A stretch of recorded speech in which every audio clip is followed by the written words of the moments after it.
The concept of karma is India's unique contribution to the world. I'm sure you all have heard about it. People are born again and again until they rid themselves of their karmic substance. Human life, according to Bharatiya traditions, is not a one-way street. One must continue to be born again and again until they attain mortal perfection, which takes them towards immortality. Today, if there is one concept that is deeply ingrained in the consciousness of Hindus, and for that matter, a vast number of Indians, and influences their thinking and actions so deeply, it is undoubtedly the concept of karma. It is the fear of karma which keeps most Indians away from misdeeds and crimes. But the president of the Philippines, Rodrigo Duterte, doesn't seem to have heard about karma ever. Well, be that as it may, karma is coming to bite him in the ass very soon. Hi and welcome. This is TFI Global, the foreign affairs and geopolitical analysis arm of the TFI Media Group. I am your host Sanbir Ranhotra, and in this video I will tell you how Rodrigo Duterte is retiring in shame as one of the worst world leaders ever. Let's begin. President Rodrigo Duterte has proven to be an unmitigated disaster for the Philippines, who has steered the country increasingly towards China, thus compromising heavily on Manila's national security. Today, China is locked in a tense maritime standoff with the Philippines. Yet, Rodrigo Duterte cannot stop singing the praises of China like a canary. He is, in fact, vouching for stronger ties with China, since according to him, the Philippines is no match for Beijing and its armed forces. Under Duterte, things have gone from bad to worse for Manila, but there is a silver lining on the horizon now. Duterte has announced his retirement from politics, which means he will cease to be president in June 2022. Rodrigo Duterte was a vociferous China hawk until he got elected as president, after which he reduced himself to a Chinese stooge.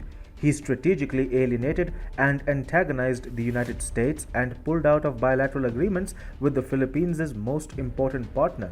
In his final State of the Nation speech in July, Duterte even suggested that he was proud of sticking to his conciliatory stance towards China. The outgoing president diligently asked, "Do you want war against China?"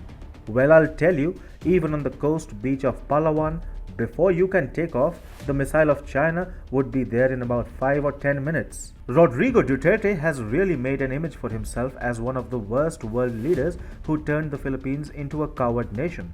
It must be remembered that one of the first nations which China targeted in the South China Sea was the Philippines. It was really a testing ground for China. Having succeeded in bullying it over the past many years, today China has grown belligerent against almost every South China Sea and ASEAN nation. And this will remain Duterte's cross to carry. Although the Duterte administration makes anti-China comments, they are usually only lip service. When Chinese vessels enter Philippine waters, such remarks are usually intended to serve as deterrents. Duterte very much intends to keep his China pivot alive. Duterte has been hesitant to approach China over the South China Sea dispute for a long time now. In fact, he appears to be on the verge of quitting. He even said, "China is a good friend. We owe them a debt of gratitude, a lot, including our vaccines." Continuing his defeatist remarks, Duterte added, "So China, let it be known, is a good friend and we don't want trouble with them, especially a war." Rodrigo Duterte is infamous for making maniacal statements which put the Philippines' future at peril as a whole. At a press conference in 2016, Duterte had declared, "Hitler massacred 3 million Jews. There's 3 million drug addicts. There are. I'd be happy to slaughter them." But that was not all. Referring to US President Barack Obama, the Filipino president said, "Son of a whore, I will curse you in that forum." The remark had led to ties between the two presidents going into a deep freeze and Obama refusing to visit the Philippines. China saw an opportunity here and swooped in to co-opt Duterte, which proved to be a rather easy task. However, the Philippines' fortunes were heavily compromised as a result of the same. Duterte's ties with former President Donald Trump were also not extraordinary. Duterte could have leveraged the Philippines' position against China to extract good deals from the Trump administration. Yet, he did not. Countries like the Philippines have become breeding grounds for Chinese nationals setting up drug production facilities and getting involved in the illegal trade of highly addictive narcotics. Since he took power, at least 8,000 suspected dealers and addicts have been killed in police operations. These are just official numbers, although activists and independent groups claim the number could be much more. These numbers are not at all reliable, and the International Criminal Court seems to agree. The International Criminal Court on September 15th authorized an investigation into possible crimes against humanity of President Duterte's much publicized war on drugs. The ICC complaint estimated a far higher death toll of between 12,000 and 30,000 than the official tally of 6,000 given out by the government of the Philippines. The ICC probe will be extending back to as early as 2011 when Duterte served as mayor of Davao and ran a campaign of killings carried out by vigilantes dubbed the Davao Death Squad, something that he is accused of having replicated on a national scale when he became president.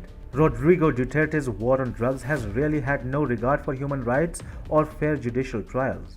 He has, in complete contravention of all laws, given rise to a hit squad specifically meant to kill anyone even suspected to be dealing drugs. How the Philippines' defense establishment saved the country. Taking a polarly opposite line than that forwarded by countries like Indonesia and Malaysia, the Philippines has extended its wholehearted support to the recently announced AUKUS alliance between Australia, the United Kingdom, and the United States of America. Duterte was beginning to serve China's interests as president. However, the Philippine defense establishment has ensured that its ties with the US military and Pentagon continue to flourish. For as long as Duterte spoke, he imperiled the USA's ties with the Philippines. In July, the Visiting Forces Agreement between the two countries was extended, despite Duterte's stern opposition to the same. However, the country's defense establishment showed him his place, and now he is seldom seen talking publicly. The foreign and defense ministers of the Philippines are practically running the country, and Duterte has been sidelined. Rodrigo Duterte has gotten away with his crimes and behavior for far too long now. Now, with a new president incoming, Duterte is headed for trouble, especially if a leader who opposes Duterte and his policies from their gut comes to power in the Philippines. The current president could end up facing criminal action for his deeds. Retirement from politics in no manner suggests that Duterte will be let off the hook. If a decisive leader rises to power in the country, Duterte could face the prospect of landing in a lot of trouble. Rightfully so. His actions seem slated to get back to him soon.